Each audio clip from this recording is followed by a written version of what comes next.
The Weather Station, Humanhood, album review, let's chat about it. Hey friends, what's going on? John here from What's Spinning, here tonight to chat about this latest album from Canadian art rock and art folk outfit, The Weather Station. They've been at it for a while now. They are led by songstress Tamara Lindemann, and I'm going to be real with y'all. For the bulk of the band's existence, I've been more of a casual fan than anything. They started turning some heads years ago with the self-released The Line record, which I thought was decent at parts, especially some of the more experimental and psychedelic and artsy moments here. They were very progressive and very warm and endearing moments that just showed the band really trying to do something different within their realm. The only issue was just how faceless the rest of the record was. Their follow-up in 2011, And All of It Was Mine, certainly didn't do any favors for my tastes either. Everything that was captivating and different and progressive about their debut album seemed to be out the window, and instantly I couldn't tell the Weather Station apart from a who's who of other modern indie folk artists. Now, their loyalty record definitely showed them tighten up the production and really kick the songwriting into overdrive, but once again I just found myself not finding anything different or unique about their music. But as far as me changing my tune goes, I started to look at them a little differently on their self-titled record. I mean, I wasn't exactly writing home and telling all my friends to listen to this thing, but this was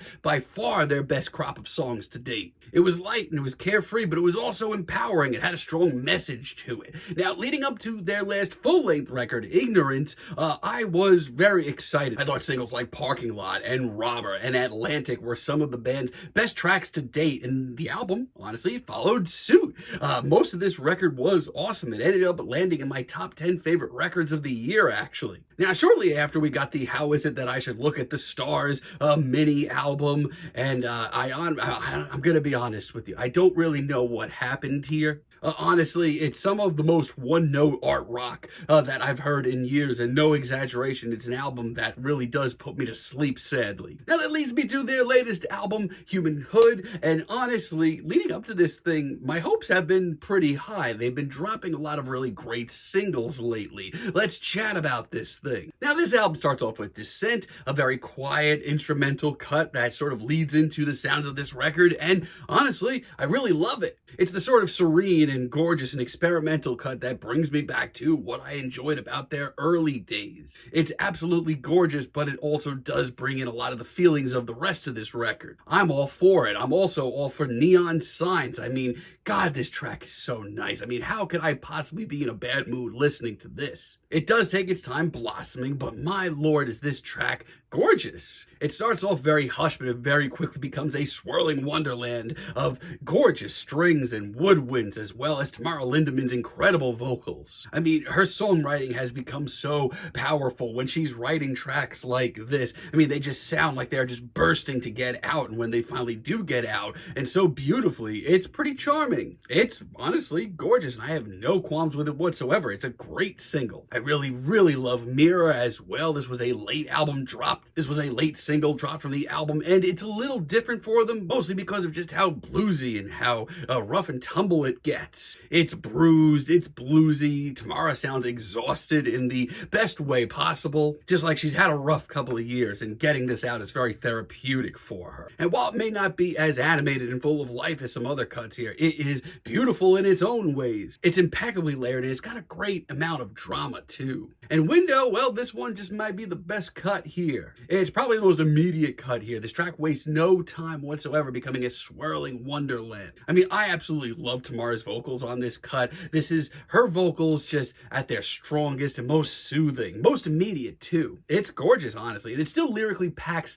the great gut punch that a lot of the tracks on Ignorance did. It's stunning. When the Weather Station are on, I mean, they're on another different level completely. I mean, so far, so good. I mean, the whole first leg of this journey has been pretty exciting and pretty up to standard for where they left off.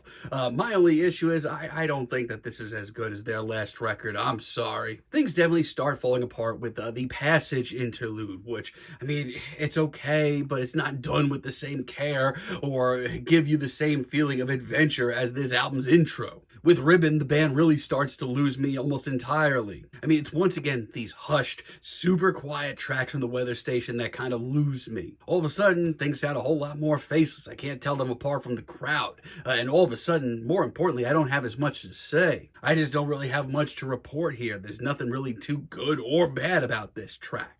And much like Passage, Fluve is just okay. I mean, I once again respect them for going back down this more progressive rabbit hole. There's definitely some content to be dug up there. But once again, like, look at this compared to some of the other interludes here. This doesn't add nearly as much to the record. Also, Lonely, like, I really do want to love this track. I mean, it's really serene, the production's nice, and Tamara's performance is incredible. But outside of that, this is so incredibly one note. This reminds me of everything that I didn't enjoy about the How Is It I Should Look at the Stars mini album. Twilight Ballads are one thing, but this is once again putting me to sleep. Sadly, I do think it's the worst track of the bunch. But when they are on, the weather station still can pack quite a punch. As a matter of fact, I'd still say they're pretty ahead of the curve. Body Moves, another really great single. I mean, it was probably the first single drop from this record, and it hit me immediately. I mean, when this record is on, there's such a serene beauty to it, I have to at least give it some credit.